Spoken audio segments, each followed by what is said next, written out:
आखिरकार राबी बेगम जो है वो हमेशा के लिए नौशीन को छोड़कर चली जाती है और अब वफ़ा को एक खुलेआम मौका मिल जाएगा, क्योंकि वफ़ा जो है ना यही चीज़ें चाहती थी, तो उसका मकसद जो है वो पूरा हो चुका है। तो लाज़मी तौर पर इससे फिर बासित को ऐसे अपने कंट्रोल में करेगी कि जो बासित होगा ये नौशीन को तलाक देने पे भी आ जाएगा। नेक्स्ट एपिसोड के अंदर आप लोगों को दिखाया जाएगा कि जो माँ होती है रिदा की, ये रिदा को माफ़ कर देती है, लेकिन अब नबीरा और जो शहीर हैं इन दोनों के बीच में मामला जो वो काफ़ी हद तक ख़राब हो जाते हैं और रिदा के बारे में ये अच्छी सोच रख रही है। तो ये रिदा के साथ बात करती है। रिदा कहती है कि देखें बेटा, मैं अब तुम्हारे साथ नफ़रत करती थी, तुम्हारी शक्ल में देखना चाहती थी, लेकिन अब मेरे पास कोई ऑप्शन नहीं है।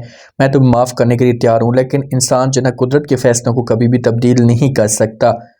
जो भी हो, चाहे वो जितना बेपास या ज़ालिम क्यों ना हो। ये बातें जब रिदा सुनेगी तो अपनी माँ को जवाब देगी, माँ के साथ बात करेगी। माँ जी, मुझे इस मामले में पता है कि मैंने गलत किया, मैंने आप लोगों को बहुत सा तकलीफ़ दी है, लेकिन अब मुझे अपनी गलती का एहसास हो चुका है, तो प्लीज़ आप लोग जो मुझे माफ़ कर दें। अब माँ तो माफ़ कर देती है, शहीर भी ठीक हो जाता है, लेकिन अब नबीरा और शहीर के बीच में जो मामलात है ये काफ़ी हद तक ख़राब हो जाते हैं और शहीर जो है एक दूसरे को टाइम तक नहीं देते। ऑफिस के अंदर जब भी शहीर इसे देखता है तो नफरत की निगाह से देखता है। राबिया बेगम जो है ना हमेशा के लिए सब कुछ छोड़कर चली जाती है। बासित जो होता है उससे रोना धोना शुरू कर देता है, अपनी माँ की मैयत के साथ आकर बैठ जाता है, बातें करता है। माँ कहते हैं कि माँ जी आप मुझे छोड़ कर ना जाती, कौन है मेरा आपके अलावा, प्लीज़ आप मेरे साथ ऐसा मत करें। लेकिन ये सब कुछ अगर बासित देखे अपने गिरबान में जाकर, तो ये सब कुछ बासित की वजह से हुआ है। नौशीन के वालिद को जब पता चलता है तो नौशीन का वालिद जो होता है उसे आता है अपनी फैमिली के पास, सब के सब जमा होते हैं, तो बता देता है नौशीन की माँ को कि भाई राबिया बेगम अब इस दुनिया में नहीं रही, वो चली गई है। ये अल्फाज जब नौशीन सुनती है तो नौशीन के पाँव तक ज़मीन निकल जाती है, उसे यकीन तक नहीं आता।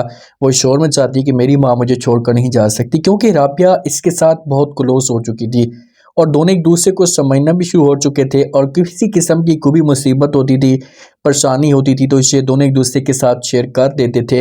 लेकिन आज इसे मुकाम आ चुका है कि नौशीन जो है वो इसे राबिया बेगम के पास मौजूद ही नहीं है। इसे बार बार शोर मचाती है, लेकिन माँ और नबीरा ये दोनों समझाते हैं और किसी भी तरीके से इसे कंट्रोल करते हैं। अब इसे लेकर जाते हैं क्योंकि दफनाने का वक्त होता है, तो लाजमी तौर पर नौशीन वाले जाएंगे। जब वहाँ पर जाते हैं तो ये बैठ जाती है इस राबिया बेगम के मैयत के पास और जाकर वहाँ पर भी रोती है कि प्लीज़ आप मेरे साथ ऐसा क्यों कर रही हैं, मैं तो आपके अलावा जीते जी मर जाऊँ, मुझे वो छोड़ कर मर जाएँ। लेकिन वहाँ पर जब वफ़ात देखती तो वफ़ात जो है इसे ड्रामे करना शुरू कर देती है। ज़ेन नौशीन को कहती है कि बस कर दें, इसे ड्रामे करना छोड़ दें, मैं जानती हूँ आपकी हरकतों को, आपने जो वो कैसे मेरी माँ के साथ, मेरी आंटी के साथ आपने जुल्म किया, वो आपकी मोहब्बत में इतनी पागल हो चुकी थी कि उसे ये गम खा गया और आपको इस मामले पे ज़रा भी एहसास नहीं हुआ। तो नौशीन भी खरी खरी बातें सुनाती है, वफ़ा को कहती है कि जब से आपने इस घर के अंदर पाँव जमाए हैं उसके बाद इस घर के अंदर सिर्फ और सिर्फ मुसीबतें आई हैं।